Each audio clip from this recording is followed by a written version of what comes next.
During his campaign, Trump vowing to set a 60% tariff on Chinese imports and a 10 to 20% tariff on imports from everywhere else.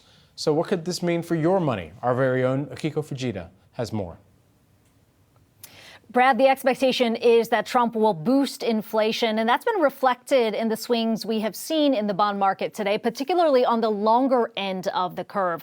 Donald Trump has talked about tariffs, as you mentioned, as a solution to a string of problems, also saying during his campaign that tariffs would be a key source of revenue to pay for his agenda. Now, that could lead to a serious dent for average Americans.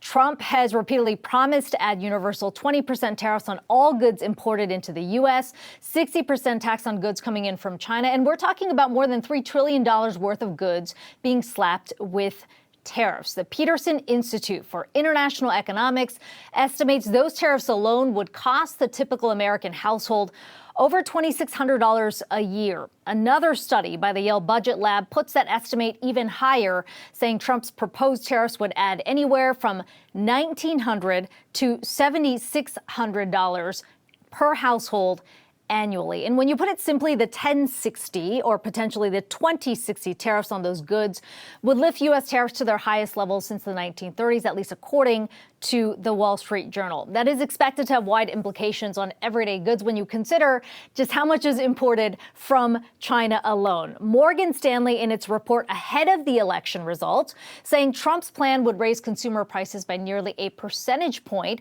And it's important to note all of this is a baseline based on what we have heard from the now president-elect.